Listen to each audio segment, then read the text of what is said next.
प्रिय श्रोता, नमस्कार। कार्यक्रम वेद पाठशाला में आपका हार्दिक स्वागत है। इस कार्यक्रम में हम परमेश्वर के वचन का विस्तार पूर्वक अध्ययन किया करते हैं, जो आपकी आत्मिक उन्नति के लिए लाभदायक सिद्ध होगा। तो लीजिए सुनते हैं आज का ये संदेश।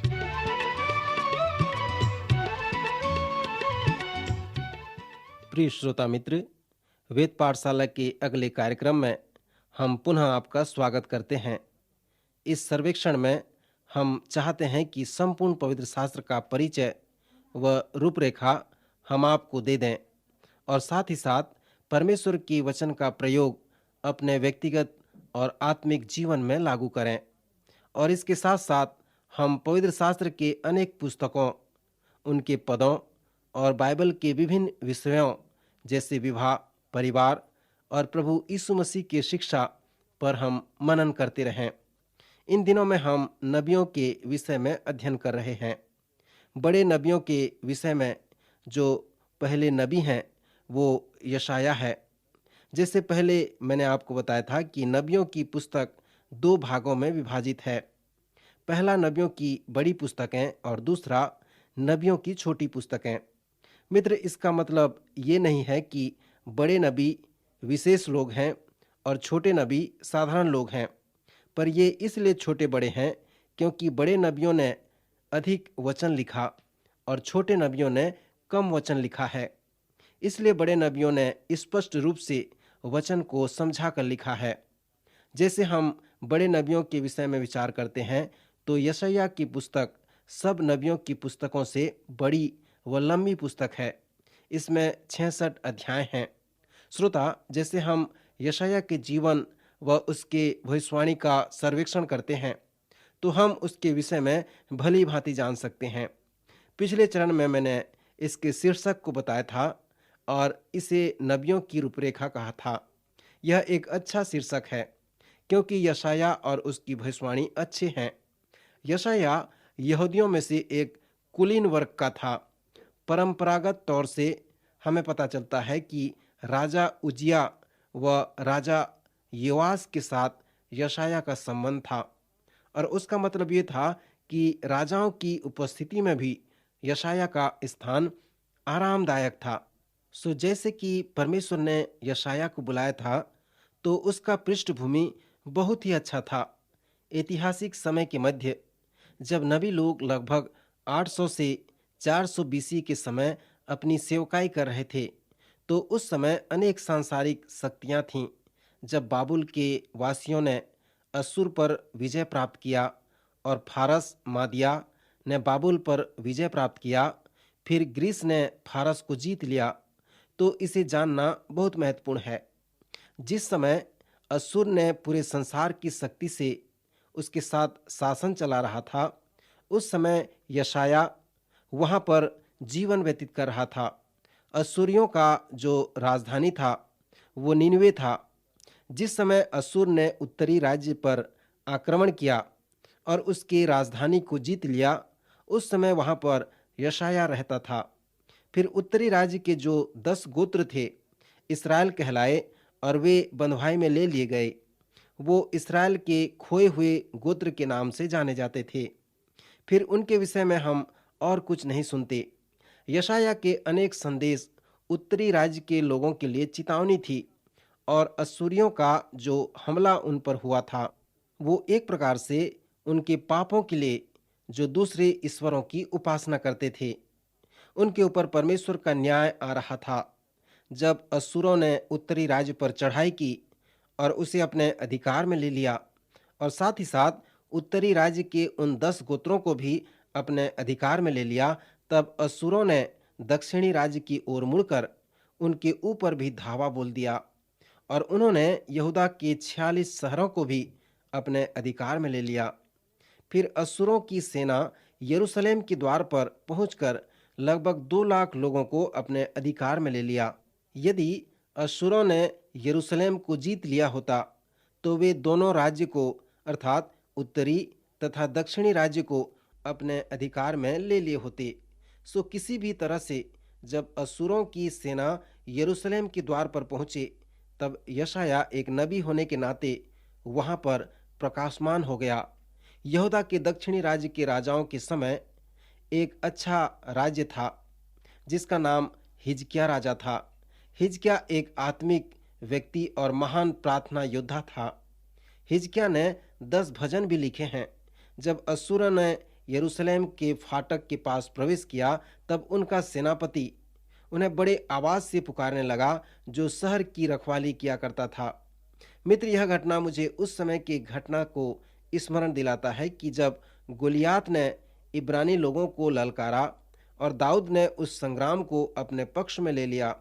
आपको स्मरण होगा, दाऊद ने कहा कि गोलियात को कोई चेतावनी दे, कोई उसे सचेत करे, क्योंकि उसने जीवते परमेश्वर को ललकारा है। जब अश्शूरों का सेनापति पुकार कर कहने लगा कि यहूदा के लोगों ने अपने आप को उनके हाथ में समर्पित कर दिया है, उसने हिजकिय्याह राजा के पास एक पत्र भेजा जिसमें लिखा था कि उत्तरी राज्य के लोग तुम्हारे परमेश्वर पर भरोसा रखते हैं और वह उनके लिए कुछ भला नहीं करता। वे सब मरे हुए हैं, यह तुम्हारे लिए कुछ भी अच्छा कार्य नहीं करेगा। तब हिजकिय्याह ने उस पत्र को मंदिर में लेकर उसे परमेश्वर के समक्ष फैला दिया और कहा, हे परमेश्वर, यही वो निंदा है, इसी में सभी बातें लिखी हैं। और जब हिजकिय्याह अपने लोगों के लिए परमेश्वर से विनती व प्रार्थना कर रहा था, तब यशायाह को दर्शन मिला और वह मंदिर में जाकर हिजकिय्याह से कहता है, परमेश्वर की ओर से छुटकारा आने वाला है, क्योंकि परमेश्वर ने उसकी प्रार्थना को सुन लिया है। फिर यशायाह हिजकिय्याह से कहता है कि अश्शूर की सेना एक संदेश प्राप्त करके वे अपने घर लौट जाएंगे और सेनापति भी उनके साथ वापस जाएगा, और जब वह वहां पर पहुंचेगा तो वह मारा जाएगा। और यहोवा के दूत अश्शूरों की छावनी में 1,85,000 सैनिक को मारे। फिर भोर को जब लोग उठे तो क्या देखे कि सब तरफ लोथ ही लोथ पड़ी है। तब अश्शूर का राजा सेनहेरीब चल दिया और लौटकर निनवे में रहने लगा।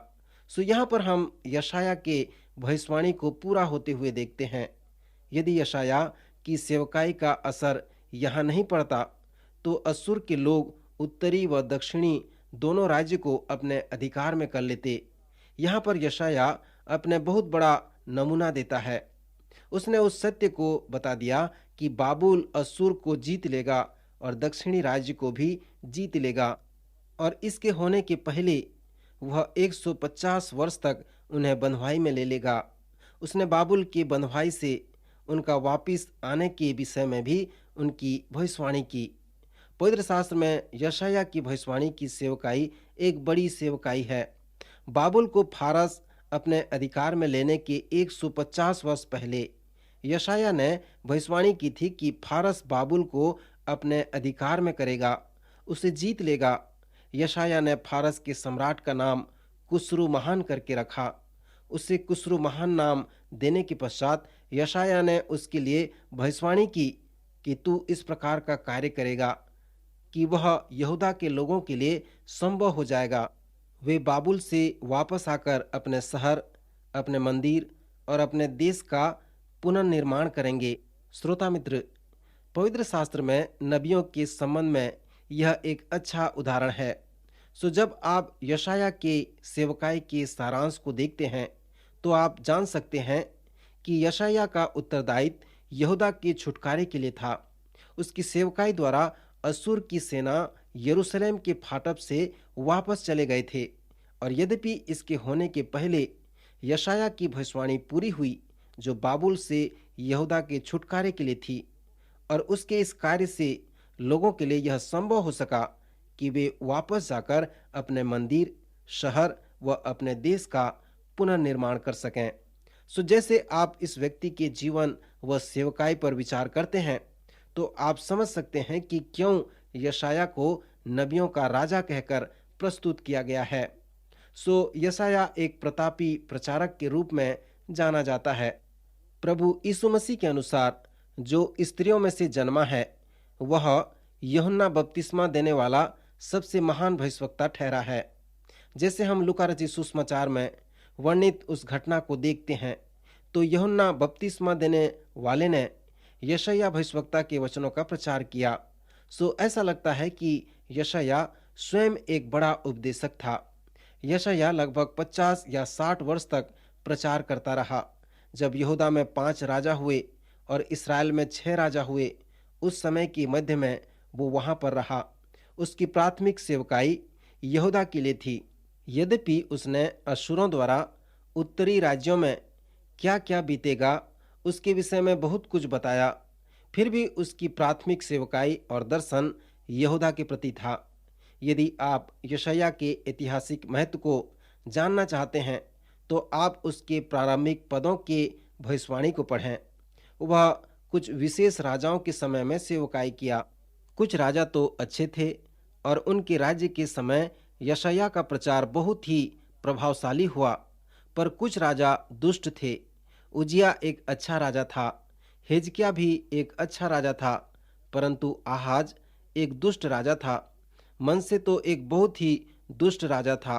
मनसे के समय में यशायाह ने उसकी दुष्टता को देखकर रो पड़ा और पुकार उठा, और परंपरावाद से पता चलता है कि मनसे ने यशायाह को मरवा डाला, और ऐसा माना जाता है कि मनसे ने यशायाह को आरी से कटवा दिया, उसे चिरवा दिया।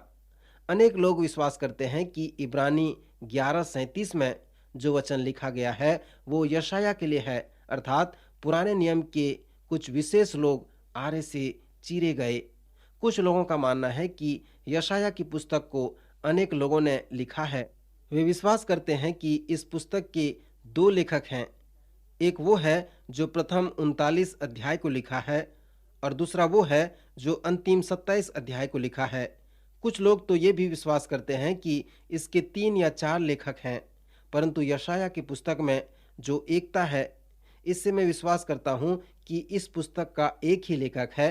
और जब हम इस सर्वेक्षण में आगे बढ़ेंगे तब मैं अपने उस कारण को आपको बताऊंगा। यशायाह की पुस्तक 2 भागों में विभाजित है, प्रथम 39 अध्याय और दूसरा भाग 27 अध्याय, और इन 2 विभाजन के अनेक कारण भी हैं। पहला जो भाग है यशायाह द्वारा परमेश्वर के लोगों को चेतावनी है और न्याय के विषय में है, तथा बाकी 27 अध्याय में शांति व आशा का संदेश है। यह पुस्तक एक छोटी बाइबिल भी कहलाती है, क्योंकि बाइबिल में 66 पुस्तकें हैं। सो जिस प्रकार पुराने नियम में 39 पुस्तकें हैं और यशायाह के प्रथम भाग में 39 अध्याय हैं, फिर नए नियम में 27 पुस्तकें हैं, और जिस प्रकार पवित्र शास्त्र 2 भागों में विभाजित है, उसी प्रकार यशायाह की पुस्तक का प्रथम भाग पुराने नियम को दर्शाता है और दूसरा भाग नए नियम को दर्शाता है। फिर यशायाह की पुस्तक को हम अलग तरह से विभाजित कर सकते हैं, अर्थात प्रथम 35 अध्यायों में यशायाह दंड व परमेश्वर के न्याय के विषय में संदेश प्रस्तुत करता है। फिर अध्याय 36 से 39 में सचमुच में वो न्याय होता है और प्रथम 35 अध्याय का वचन पूरा होता है। फिर अध्याय 40 से 66 के मध्य शांति व आशा का भाग है, और जैसे आप यशायाह में नए नियम के भाग का अध्ययन करेंगे तो आप उसको और भी विभाजित कर सकते हैं। अध्याय 40 से 48 तक कुस्रू महान के विषय में अद्भुत गवाही है। फिर अध्याय 49 से 57 तक प्रभु यीशु मसीह के प्रथम आगमन व कुस्रू के विषय में प्रकाश डाला गया है। फिर 58 से 66 अध्याय में प्रभु यीशु मसीह के दूसरे आगमन के विषय में वर्णन किया गया है। सो इस तरह से आप यशायाह की पुस्तक को अलग अलग भागों में विभाजित कर सकते हैं। मित्र, इस सर्वेक्षण में हमारे पास इतने समय नहीं है कि इस पुस्तक के संपूर्ण अध्यायों का हम सर्वेक्षण करें।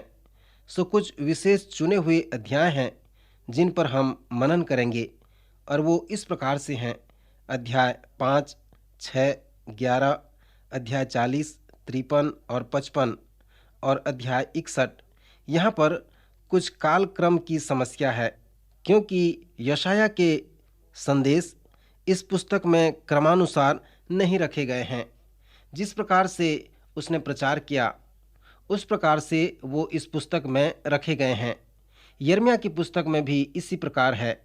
उसके पीछे के संदेश पहले के संदेश पीछे हो गए हैं। मित्र, यह इसलिए है क्योंकि वे क्रमानुसार नहीं रखे गए हैं। यशाया की पुस्तक से मैं 2 स्थलों पर आपका ध्यान केंद्रित करना चाहूँगा, जिससे हमें ये सहायता मिलेगी कि हम उस व्यक्ति के विषय में, उसके सेवकाई के विषय में और उसके संदेशों के विषय में जानकारी प्राप्त कर सकते हैं। पहला स्थल अध्याय 6 में पाया जाता है, जहाँ पर यशाया की बुलाहट है। यह अध्याय यशाया के लिए एक आदेश, एक नियुक्ति और उसे एक कार्य सौंपने का अध्याय है। इसके साथ साथ यहाँ अध्याय परमेश्वर के साथ यशाया का वार्तालाप है। पवित्र शास्त्र में सभी परमेश्वर के लोगों के पास उनका आत्मिक अनुभव होता है और हमने पहले उसे देख भी लिया था। ये लोग परमेश्वर के पास बड़े ही अर्थपूर्ण रूप से आते थे और परमेश्वर के लिए बड़े ही अर्थपूर्ण रूप से सेवकाई के लिए चले जाते थे। सो परमेश्वर का एक महान कार्यकर्ता बनने के लिए उन्हें सर्वप्रथम परमेश्वर का एक महान उपासक बनना पड़ता था।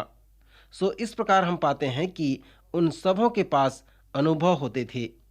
यशाया के 6वें अध्याय में हमारे लिए यशाया के आत्मिक अनुभव का वर्णन है, जहाँ पर इस प्रकार लिखा है, जिस वर्ष उजिया राजा मरा, मैंने प्रभु को बड़े ही ऊंचे सिंहासन पर विराजमान देखा और उसके वस्त्र के घेरे से मंदिर भर गया। उससे ऊंचे पर सराब दिखाई दिए। उनके 6 पंख थे और 2 पंखों से वे अपने मुंह को ढांपे हुए थे और 2 से अपने अपने पाँवों को और 2 से उड़ रहे थे और वे एक दूसरे से पुकार पुकार कर कह रहे थे, सेनाओं का यहोवा पवित्र पवित्र पवित्र है, सारी पृथ्वी उसके तेज से भरपूर है। और पुकारने वाले के शब्द से डेवड़ियों की नींव डोल उठी और भवन धुएं से भर गया। तब मैंने कहा, हाय हाय, मैं नाश हुआ, क्योंकि मैं अशुद्ध होंठ वाला मनुष्य हूँ और अशुद्ध होंठ वाले मनुष्यों के बीच में रहता हूँ, क्योंकि मैंने सेनाओं के यहोवा महाराजा धीराज को अपनी आंखों से देखा है। तब एक सराप हाथ में अंगार लिए हुए, जिससे उसने चिमटे से वेदी से उठा लिया था, मेरे पास उड़कर आया और उसने उससे मेरे मुंह को छूकर कहा, देख, इसने तेरे होठों को छू लिया है, इसलिए तेरा अधर्म दूर हो गया और तेरे पाप क्षमा हो गए हैं। तब मैंने प्रभु का यह वचन सुना, मैं किसको भेजूं और हमारी ओर से कौन जाएगा? तब मैंने कहा, मैं यहाँ हूँ, मुझे भेज। उसने कहा, जा और इन दोनों से कह, सुनते ही रहो परंतु न समझो, देखते ही रहो परंतु न बुझो। तू इन लोगों के मन को मोटे और उनके कानों को भारी कर और उनकी आँखों को बंद कर, ऐसा न हो कि वे आँखों से देखें और कानों से सुनें और मन से बुझें और मन फिरावें और चंगे हो जावें। तब मैंने पूछा, हे प्रभु, कब तक? उसने कहा, जब तक नगर न उजड़े और उनमें कोई रह न जाए और घरों में कोई मनुष्य रह न जाए और देश उजाड़ और सुनसान हो जाए और यहोवा मनुष्यों को उसमें से दूर कर दे और देश के बहुत से स्थान निर्जन हो जाएं, चाहे उसके निवासियों का 10वां अंश भी रह जाए तो भी वह नाश किया जाएगा। परंतु जैसे छोटे या बड़े बांज वृक्ष को काट डालने पर भी उसका ठूंठ बना रहता है, वैसे ही पवित्र वंश उसका ठूंठ रहेगा। सो यशाया के आत्मिक अनुभव और उसके मन परिवर्तन की कहानी यही है। श्रोता मित्र, यहाँ पर हम वो वचन देखते हैं जहाँ पर इस प्रकार से पढ़ते हैं, इसलिए तेरा अधर्म दूर हो गया और तेरे पाप क्षमा हो गए। जब किसी का जीवन परिवर्तन होता है, तब क्या आप इस प्रकार का वचन सुनते हैं? यशाया के आत्मिक अनुभव के साथ साथ हम उसके जीवन परिवर्तन और उसके बुलाहट को देखते हैं। इस प्रकार यशाया परमेश्वर के पास आता है। परमेश्वर के वे सभी लोग जो परमेश्वर के पास आए, एक महान आदेश को प्राप्त किए कि जाओ। जब आप पवित्र शास्त्र में परमेश्वर के लोगों के आत्मिक अनुभवों का अध्ययन करेंगे, तब आप इसके विषय में जानने पाएंगे। उन सबों के पास परमेश्वर के पास आने का अनुभव था, जिसका वर्णन किया गया है। और जब उनके आने का अनुभव है तो परमेश्वर की ओर से जाने का भी अनुभव है। वे सभी परमेश्वर के लोग जिन्होंने परमेश्वर का अनुभव किया, सबों के पास इस प्रकार का तरीका है। जैसे यशायाह ने परमेश्वर के पास आकर अनुभव प्राप्त किया, तब हम उस वचन को सुनते हैं कि मैं किसको भेजूं और हमारी ओर से कौन जाएगा। फिर हम यशायाह के समर्पण के शब्द को सुनते हैं जिसमें वो कहता है, मैं यहाँ हूँ, मुझे भेज। यह तरीका वचन में बहुत ही स्पष्ट है। परमेश्वर के लोग जो परमेश्वर की ओर से नहीं जाते, वे उसके पास नहीं आते, परंतु परमेश्वर के वे सभी लोग जो सचमुच में परमेश्वर के पास आते हैं, वे परमेश्वर के लिए चले जाते हैं। पवित्र शास्त्र में एक ईमानदार नबी है जिसका नाम योना है। योना को कहा गया कि वह निनवे को जाए, जो असूर का राजधानी था। असूर के निवासी यहूदा के दुश्मन थे, इसलिए योना निनवे से घृणा करता था। वह निनवे नहीं जाना चाहता था, पर योना परमेश्वर और अपने स्वयं के लिए ईमानदार था। योना ने परमेश्वर से कहा, मैं नहीं जा सकता और मैं आ भी नहीं सकता। वह परमेश्वर की उपस्थिति से भागने लगा। इससे उसका तात्पर्य यह था कि यदि मैं परमेश्वर के पास आऊंगा तो परमेश्वर मुझे निनवे अवश्य भेजेगा। जबकि मैं निनवे नहीं जाना चाहता तो मैं परमेश्वर के पास भी नहीं आ सकता, मैं उसकी ओर से वहां नहीं जाऊंगा। हम देखते हैं कि इसीलिए वह परमेश्वर की उपस्थिति से भागने लगता है। श्रोता मित्र, जैसे आप पुराने नियम को पढ़ते हैं तो परमेश्वर के लोगों में उन अनुभवों को अवश्य देखें। जब आप उनके आने व जाने के अनुभवों को निश्चित करेंगे तो जो विषय सामने आएगा वह ये होगा कि कौन जाएगा, कौन आएगा। उससे उसके अनुभवों का परिणाम महत्वपूर्ण होता है। याकूब ने दूत के साथ मल्लयुद्ध किया। जलती हुई झाड़ी के पास मूसा ने परमेश्वर से बातचीत की। अय्यूब ने एक बवंडर चक्रवत के पास परमेश्वर से बातें की। जब यशायाह मंदिर में था और आराधना कर रहा था, तब यशायाह के साथ ऐसा अनुभव हुआ। यशायाह कहता है, मैं सेनाओं के यहोवा महाराजा धीराज को अपनी आंखों से देखा है। श्रोता मित्र, जब इस व्यक्ति के पास एक दर्शन आया, एक प्रकाशन आया, तब उसने कहा, मैं परमेश्वर को अपनी आंखों से देखा है। परमेश्वर के वे सभी लोग जो परमेश्वर के पीछे चले, उन्होंने परमेश्वर के पवित्रता व महानता के लिए कोई शब्द नहीं प्राप्त किया। परमेश्वर ने कहा कि वे पहले अपने हृदय के अंदर को देखें, फिर परमेश्वर को देखें, फिर चारों ओर देखें और चलें। यही है वो तरीका जब लोगों ने परमेश्वर के अनुभव से देखा। इस प्रकार हम देखते हैं कि उन्होंने दर्शन प्राप्त किया और वे परमेश्वर के दर्शन को संसार के लिए प्राप्त किया। अय्यूब अपने अंदर देखने से पहले कहा, मैं धर्मी हूँ, मैं जानता हूँ कि मैं धर्मी हूँ। क्योंकि जब परमेश्वर ने अय्यूब से कहा कि वह अपने स्वयं को देखे, तब अय्यूब कहता है, मैंने कानों से तेरा समाचार सुना था, परंतु अब मेरी आंखें तुझे देखती हैं, इसलिए मुझे अपने ऊपर घृणा आती है और मैं धूलि और राख में पश्चाताप करता हूँ। मेरे प्रिय मित्र, क्या यह रोचक बात नहीं होगा कि यशायाह ने भी ऐसा ही किया। उसने कहा कि मैं अशुद्ध होंठ वाला पापी मनुष्य हूँ, मैं अशुद्ध होंठ वाले मनुष्यों के बीच में रहता हूँ, मैं नाश हुआ क्योंकि मैं पापी हूँ। वे सब जिन्होंने अपने आप को देखा तो ये पाया कि वे पापी हैं, अशुद्ध हैं, परंतु यहोवा परमेश्वर पवित्र है और वो इस बात से सहमत हो गए। श्रोता मित्र, आप यशायाह के अनुभव को इस प्रकार से देख सकते हैं। सर्वप्रथम परमेश्वर के साथ यशायाह के अनुभव का जो परिणाम था वो उसका पश्चातापी मन था। उसने कहा, मैं अशुद्ध होंठ वाला पापी मनुष्य हूँ। यशायाह का समर्पण हम सबों के लिए एक नमूना है। वह पूर्ण रूप से परमेश्वर में समर्पित था। वे सभी नबी जिन्हें परमेश्वर ने बुलाया, वे उसके प्रति समर्पित थे। परमेश्वर ने उन्हें जाने के लिए कहा और वे गए।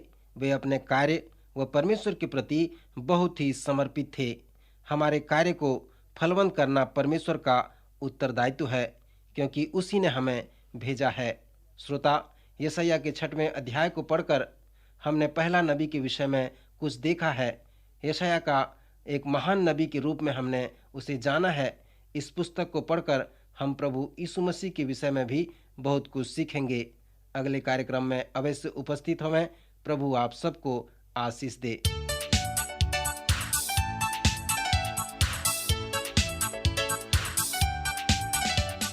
प्रिय श्रोताओं, अभी आप सुन रहे थे हमारा ये कार्यक्रम वेद पाठशाला। श्रोताओं, आपको ये जानकर खुशी होगी कि हमारे पास इस अध्ययन से संबंधित नोट्स उपलब्ध हैं, जिन्हें हम सभी श्रोताओं को निशुल्क भेजना चाहते हैं। यदि आप इसे प्राप्त करना चाहते हैं तो हमें इस पते पर लिखें। हमारा पता है कार्यक्रम Ved Pathshala, radio Vishwavani, post box number 317, Lucknow 226001, Uttar Pradesh. हमारा पता एक बार फिर सुन लीजिए।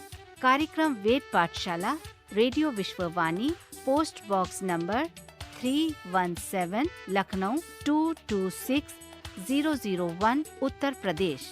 और हाँ श्रोताओ, अब आप हमसे ईमेल के द्वारा भी संपर्क कर सकते हैं। हमारा ईमेल आईडी है hindiembassy@radiovv.org, hindiembassy@radiovv.org। और इसी के साथ हमारे आज के कार्यक्रम का समय समाप्त होता है। अगले कार्यक्रम में आपसे फिर भेंट होगी। तब तक के लिए आज्ञा दीजिए। नमस्कार।